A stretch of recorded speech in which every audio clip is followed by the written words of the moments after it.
नमस्कार प्यारे विद्यार्थियों, आपका बहुत बहुत स्वागत है आपके अपने करंट हेवन के यूट्यूब चैनल पर। सभी भाइयों का, सभी बहनों का तहे दिल से शुक्रिया, हृदय तल से शुक्रिया। आप लोग जुड़ें और इस वीडियो को इतना शेयर करें जिससे कि आपकी संख्या बढ़ सके। साथियों, पर्यावरण के सेशन में हम लोग अगला टॉपिक पे आ गए हैं। मैक्सिमम टॉपिक पर्यावरण के हो गए जो आपके मैक्सिमम एग्जाम्स के लिए हैं। चाहे आप सुपर टेट दें, चाहे आप यूपीएससी दें, चाहे यूपीपीसीएस दें, चाहे बीपीएससी दें, चाहे आरएएस का एग्जाम दें, चाहे जिस भी सेक्टर का एग्जाम दें आप, चाहे यूपीटेट हो, चाहे सीटेट हो, चाहे अन्य किसी भी राज्य का यूपीटेट सीटेट हो, आप कहीं भी बैठ जाएं, किसी भी सेक्शन में बैठ जाएं, यह बहुत इंपॉर्टेंट होता है। अगर यूपीएसआई के एग्जाम में भी आप देने वाले हैं तो यहाँ से आप बहुत कुछ सीखने वाले हैं, बहुत सारे अधिनियम सीखने वाले हैं इस एक टॉपिक से मात्र। अगर इसके पहले आप प्रोटोकॉल, जो आपका मॉन्ट्रियल प्रोटोकॉल हमने कराया, उसको नहीं देखे हैं तो देख लेंगे, और अन्य वीडियोज जो पर्यावरण के हैं, जो मैथमेटिक्स के हैं, जो आपके हिंदी के हैं, क्लासेस सारे पूर्ण रूप से खत्म कर दिए गए हैं। आप उसे देख सकते हैं, देखते रहिए, है ना। सीडीपी के हो गए, सब कुछ दे दिया गया है भाई। ये सारे सेशन हैं, ये सारे जो डेट लिखे हैं यहाँ से बहुत ज़्यादा इंपॉर्टेंट है। ये अधिनियम है सारे, जो आपको इस एकमात्र वीडियो से आपको देखने को मिल जाएगा, मात्र 10 से 15 मिनट की वीडियो में। दोस्तों, आखिर ये क्योटो प्रोटोकॉल क्या है, क्योटो प्रोटोकॉल, क्योटो क्या है, सारी बातें हम करने वाले हैं। इससे पहले कुछ बातें कर लेते हैं। दोस्तों, विश्व में पर्यावरण संबंधित मुद्दों को लेकर बहुत ही ज़्यादा सक्रिय रहा जाता है। फिलहाल कुछ दशकों से, 2-3 दशक से, 1970 के बाद से इतने ज़्यादा नए कानून, इतने ज़्यादा नए सम्मेलन बनना स्टार्ट हो गए कि भारत क्या पूरे विश्व की यह दयनीय स्थिति, यह एक तरह से चर्चा होने लगा, विश्व को बचाओ। क्योंकि हमने विश्व का दोहन, हमने अपने पर्यावरण का दोहन इस कदर किया है कि शायद उसको भरपाई करना आगे आगामी भविष्य में बहुत ही मुश्किल होगा अगर हमने कुछ एजाहात न बरता तो। जैसे कि कुछ सम्मेलन बने हैं उसी के उपलक्ष्य में, जैसे कि मॉन्ट्रियल प्रोटोकॉल, क्योटो प्रोटोकॉल, ये वन्यजीव संरक्षण अधिनियम, प्लस जल संरक्षण अधिनियम, वायु प्रदूषण अधिनियम, रोकथाम अधिनियम, ये सारे अधिनियम बनाए गए हैं इसी को देखते हुए। उसी के क्रम में हम आज पढ़ने वाले हैं क्योटो प्रोटोकॉल, जो कि 1997 में हुआ था है। वह जापान में होता है। जापान में एक शहर है क्योटो नाम का, वहां पे होता है। विश्व के पर्यावरण संबंधित मुद्दों पर पहला सम्मेलन जो हुआ था, स्टॉकहोम सम्मेलन के नाम से जाना जाता है साथियों, वो 1972 में हुआ था। इसको अपने दिमाग में घुसेड़ लेंगे। क्या 1972 में वन्यजीव संरक्षण अधिनियम भी आया था, और इसी में दोस्तों हुआ था स्टॉकहोम सम्मेलन। कौन सा? स्टॉकहोम सम्मेलन। सम्मेलन हुआ था साथियों, इसको अपने दिमाग में भेजे में घुसा लेंगे।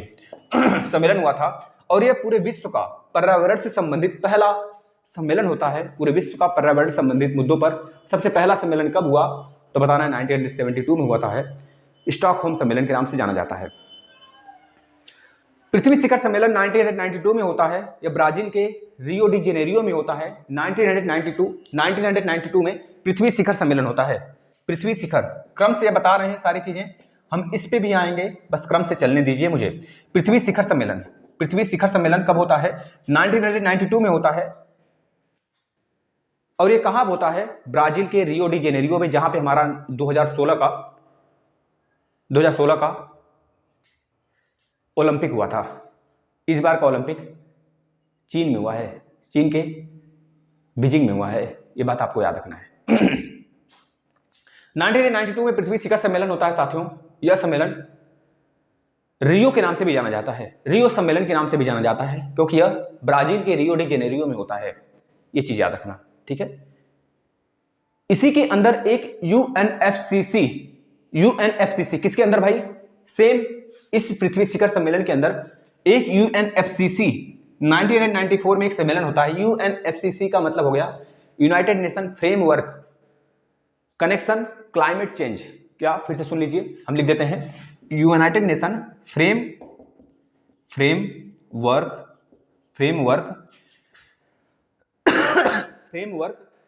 Connection climate change, connection connection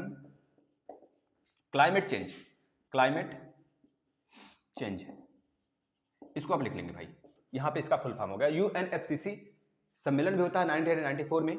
इसे कोप के नाम से जानते हैं, आपने बहुत बार सुना होगा। कोप क्या होता है? COP, कोप। पहला कोप कॉन्फ्रेंस ऑफ पार्टीज से कहते हैं। कोप का मतलब होता है conference of party, conference of party के नाम से जाना जाता है। कोप 1 जो कि 1995 में होता है साथियों। 1995 में कोप फर्स्ट होता है। इसके अंदर ये जो कोप फर्स्ट है ये कहाँ पे होता है बताना जरा। COP फर्स्ट ये होता है साथियों UNFCCC के सदस्यों का पहला सम्मेलन ये होता है। पहली बात याद रखेंगे, यह जर्मनी के बर्लिन शहर में होता है। जर्मनी के बर्लिन शहर में कोप का सम्मेलन पहला होता है 1995 में, याद रखना, जिसमें कि UNFCCC के सारे सदस्य इसमें सम्मिलित होते हैं और जितने UNFCCC के सदस्य हैं वो सारे के सारे क्योटो प्रोटोकॉल में भी शामिल हैं। ये बात भी याद रखना, यहां से प्रश्न बनते हैं। अब हम बात करते हैं आखिर इसके अंदर UNFCCC के अंदर, UNFCCC तो हमारा पृथ्वी शिखर सम्मेलन के अंदर आता है और UNFCCC के अंदर आता है। इसके अंदर यह कहा गया कि प्रदूषण को रोकने के लिए हम पूरे वैश्विक स्तर पर प्रतिबद्ध होंगे, प्रतिबद्धता जताएंगे, हमें एकजुट होना पड़ेगा। तो इसी के जरिए में बहुत सारे अधिनियम बनते हैं, जैसे 1974 कहीं लिखा है, 1974 नहीं लिखा है कहीं तो लिख लीजिए 1974 जल रोकथाम यानी कि जल प्रदूषण निवारण नियंत्रण अधिनियम आता है। क्या? जल प्रदूषण निवारण नियंत्रण अधिनियम आता है। इसके बाद 1981 में वायु प्रदूषण निवारण तथा नियंत्रण अधिनियम आता है। 1981 में वायु प्रदूषण निवारण तथा नियंत्रण अधिनियम आता है और इस अधिनियम में ध्वनि प्रदूषण जो 1988 में आता है, मतलब ध्वनि प्रदूषण जो होता है उसको 1988 में इसमें शामिल कर दिया जाता है वायु प्रदूषण में। यानी कि ध्वनि प्रदूषण अधिनियम कौन सा है? 1988। ये हमारा वायु प्रदूषण अधिनियम है, ये हमारा जल प्रदूषण अधिनियम है, जिसको रोकथाम अधिनियम के नाम से भी जानते हैं। ये बात आपके जहन में बैठ गया हो तो यहाँ से प्रश्न बनते हैं। 5 जून को पर्यावरण दिवस के रूप में मनाते हैं, आपको पता होना चाहिए। इस पर हम एक वीडियो लाएंगे जिसमें कि पूरे के पूरे दिवस होंगे जो इन्वायरमेंट से जुड़े, वो आपको मिल जाएंगे। इसी के क्रम में आगे बढ़ते हैं तो COP कॉन्फ्रेंस ऑफ पार्टी का पहला जो सम्मेलन होता है वो कहां पे होता है? UNFCCC के सदस्य भी उसमें शामिल होते हैं। पहला सम्मेलन होता है जर्मनी के बर्लिन में। साथियों यहां से स्टार्ट हो गया क्योटो प्रोटोकॉल। ध्यान सुनिएगा, क्योटो प्रोटोकॉल अभी नहीं आएगा। पहला COP होता है, कहां पर? बर्लिन में होता है 1995 में। दूसरा होता है COP2 1996 में और जो तीसरा होता है COP साथियों ना 1997 में, यह क्योटो शहर में होता है, जापान के क्योटो शहर में होता है। और तब से हम इसे क्योटो प्रोटोकॉल के नाम से जानते हैं। तभी कहते हैं क्योटो प्रोटोकॉल कब हुआ तो बताते हैं 1997 में होता है। कोप के किस पार्टी में होता है, यानी कि कॉन्फ्रेंस ऑफ पार्टी कौन सा होता है? तो तीसरा कॉन्फ्रेंस ऑफ पार्टी होता है, यह भी कहीं पूछा गया है। आखिर इसमें बात क्या कही जाती है? इसमें बात यह कही जाती है कि जितने भी वैश्विक स्तर पर जो गैसेस हैं उसको कमी करें, ओजोन में, मतलब एक तरह से अपना जो ग्रीन हाउस गैस है उसमें कमी लाएं, उसके उत्सर्जन में कमी लाएं, अन्यथा हम बर्बाद हो जाएंगे, पूरा आपके साथ पूरा विश्व बर्बाद होगा। सबसे ज्यादा जो ग्रीन हाउस गैस है वह चीन उत्सर्जित करता है, फिर उसके बाद अमेरिका। भारत जो है चौथे या 5वें नंबर पे आता है, यह बात आपको याद होना चाहिए। दोस्तों कोप नंबर 3 यानी कि कॉन्फ्रेंस ऑफ पार्टी जो तीसरा सम्मेलन होता है क्योटो प्रोटोकॉल में, उसी को हम जानते हैं क्योटो प्रोटोकॉल के नाम से। क्योटो प्रोटोकॉल कहां पे स्थित है? क्योटो, वो जापान का एक शहर है। यह कानूनी रूप से विकसित देशों को उत्सर्जन में, जो ओजोन, जो आपके ग्रीन हाउस गैस है उसके उत्सर्जन में कमी लाने के ऊपर प्रतिबद्धता जताता है या बाध्य करता है। कौन सा? कॉन्फ्रेंस यानी कि COP कॉन्फ्रेंस ऑफ पार्टी 3 जो 1997 क्योटो में होता है। यह बात आप लिखते चलिए सारी बातें। 1997 में क्योटो प्रोटोकॉल आया, लेकिन यह कब से प्रभावी हुआ साथियों? याद रखना, सन 2005 से प्रभावी हुआ। 1997 में आता है लेकिन सन 2005 से प्रभावी होता है, क्योंकि हमें संभलना तो है, हमें सारी चीजें व्यवस्था भी करना है। आखिर क्या करना है, उस पर क्या नहीं करना है, यह 5 साल लग गया। मतलब 5 साल क्या, 3 इधर और इधर 5, 5 3 8 1 9 साल लग गया बच्चों, है ना? देख लीजिए 5 3 8 साल लग गया इनको ये समझने में कि हमें क्या करना है। साथियों अगर इसी का अंजाम देखा जाए तो सन 2008 और 12 में, सन 2008 से लेकर 12 में पहला चरण इसका आया। सन 2008 से 12 में इसका पहला चरण आया साथियों, जिसमें कि पूरे विश्व स्तर पर 1990 के स्तर की, मतलब हमारा दशक जो था 1990 था, 1990 में जो ग्रीन हाउस गैस का उत्सर्जन हो रहा था उस दशक के रेस्पेक्ट में देखा जाए 2008 और 2012 के, यानी कि पहले चरण में ओजोन के कमी, ओजोन नहीं, आपके ग्रीन हाउस गैस का कमी के चरण में, मतलब पहले चरण में कितना कमी आया पूरे विश्व स्तर पर देखा जाए तो 5.2% की कमी आई, 5.2% का कमी आया। यह ग्रीन हाउस की कमी यह बताता है कि आखिर हमारा कॉन्फ्रेंस COP सफल हो रहा है। इसी का दूसरा चरण आता है 2013 से 2020 तक, जो बीत चुका है 2013 से 2020 तक दूसरा चरण आता है। इसमें पूरे विश्व स्तर पर देखा जाए साथियों, पूरे विश्व स्तर पर देखा जाए तो 18% ओजोन निकल रहा है, ग्रीन हाउस गैसेस में कमी आई। ग्रीन हाउस गैसेस में कमी यानी कि इसमें अनुमान लगा लिया गया है कि यह पार्टी हमारा सफल हो रहा है 18% की। बहुत सारे देशों ने कहा है 2030 तक हमारे पूरा ओजोन रहित हो जाएंगे, मतलब ग्रीन हाउस गैस रहित हो जाएंगे। ऐसा पॉसिबल तो नहीं है जब तक इंडस्ट्रीज हैं, जब तक औद्योगिकरण है हर देश में, तब तक ऐसा पॉसिबल तो नहीं, लेकिन कुछ कम तो हो सकते हैं। जैसे कि इलेक्ट्रिक वाहन आ जाना, सारी चीजें इलेक्ट्रिकल थ्रू हो जाना, ये सारी चीजों से हम इजाफा पा सकते हैं, निजात पा सकते हैं ग्रीन हाउस गैसेस से। अब ये ग्रीन हाउस गैसेस क्या होते हैं, ग्रीन हाउस गैसों में कौन कौन सा इंपॉर्टेंट गैस है, ये आपके एग्जाम में पूछा जाता है। इससे पहले हम आपको ये बताते हैं आखिर हमारा भारत कब इस रण युद्ध में कूदा, तो बता देंगे सन 2017 में। सन 2017 में मोदी जी के अध्यक्षता में कहा गया कि हम भी इसका समर्थन करेंगे, हम भी इसका अनुसमर्थन कर दिए भाई। यानी कि हम भी 2017 से जो भी अगला चरण इसका आएगा, दूसरा नहीं तीसरा चरण जब आएगा, तो हम भी कुछ क्राइटेरिया तय करेंगे और हम भी इतना कमी लाएंगे कमी। लेकिन अब आपको यहाँ पे यह पता होना चाहिए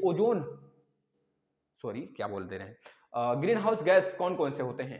सबसे पहला लिखिएगा जो मोस्ट इंपॉर्टेंट है साथियों, CO2। हम इसको इरेज करते हैं, आप तो ये सब लिख लिए होंगे, अच्छी बात है, नहीं तो लिखे होंगे तो फिर से स्क्रीनशॉट ले लीजिएगा पीछे करके। सबसे पहला गैस CO2, फिर वाटर गैस, वाटर वेपर के नाम से जानते हैं। वाटर वेपर मतलब वाष्प, याद रखना साथियों। N2O nitrous oxide, S2O SO2 sulphur dioxide, methane CH4 methane, ये सारे के सारे गैसेस तो साथियों ये हमारे ग्रीन हाउस गैस के कारण हैं। इसी के कारण हमारा ताजमहल बिल्कुल पीला पड़ रहा है। हमारे मॉन्यूमेंट्स जिनका संरक्षण हम करते हैं आर्टिकल नंबर 50 में, DPSP direct principle of state policy में आर्टिकल नंबर 50 है। आर्टिकल नंबर 50 में हमने कसम खाया है कि जितने भी मॉन्यूमेंट्स हैं उसका हम संरक्षण करेंगे, और इस संरक्षण को ध्यान में देते हुए हम इसको संरक्षित कर रहे हैं। उसके आसपास से जो मथुरा में प्लांट हैं उसको हटाया भी जा रहा है, हटा भी दिया गया, बहुतों को शिफ्ट कर दिया गया गुड़गांव की तरफ, है ना। तो ये सारी चीजें हैं, आप देख रहे हैं सारी चीजें, ये हमारे पृथ्वी को बचाने के लिए हो रहा है। तो सबसे महत्वपूर्ण गैसेस कौन कौन से आपको याद रखना है, इसमें O3 भी आता है। O3 ये सारे गैस जो हैं हमारे ओजोन लेयर को हानि पहुंचाते भी हैं, और कल ओजोन लेयर को नहीं साथियों, मतलब कि हमारे ग्रीन हाउस गैस इन्हीं से उत्सर्जन होते हैं। ये चीजें याद रखना, गाड़ी के जो धुआं होते हैं उसमें से भी लेड हो गया, लेड ऑक्साइड हो गए, ये सब सारी चीजें हमारे पोल्यूटेंट्स होते हैं जो कि हमारे ग्रीन हाउस गैस वैश्विक तापन के जिम्मेदार होते हैं। ये चीज़ याद रखना। इतनी सारी चीज़ें थी दोस्तों इस छोटे से वीडियो में। अगर आपको पसंद आया वीडियो तो आप शेयर करिएगा, अगला चरण बताइएगा कौन सा होगा, हम उस पर वीडियो जरूर लाएंगे। हर एक चीज़ आपको दे देंगे, जो हमारे जहन में है सब कुछ आपको दे देंगे साथियों। बस आप शेयर करते रहना, वायरल करा दो, जितना मन करे उतना शेयर करो, अपने भाइयों को जोड़िए, जितने हो सके उतने क्लासेस, सारे आपको क्लासेस डबल दे दिए गए हैं। जिनको ज्योग्राफिक क्लास देखने हैं इंडियन ज्योग्राफी के मैप से, वो आ जाएं, मैप से कंटिन्यू 28 तारीख को फिर से क्लासेस कंटिन्यू हो जाएंगे, बाकी के जो बचे हुए हैं। वर्ल्ड ज्योग्राफी के भी क्लासेस बहुत सारे दे दिए गए हैं, आप देखते रहिए, बस प्यार बना के रखिए, शेयर करिए साथियों, बस यही उम्मीद होती है। धन्यवाद।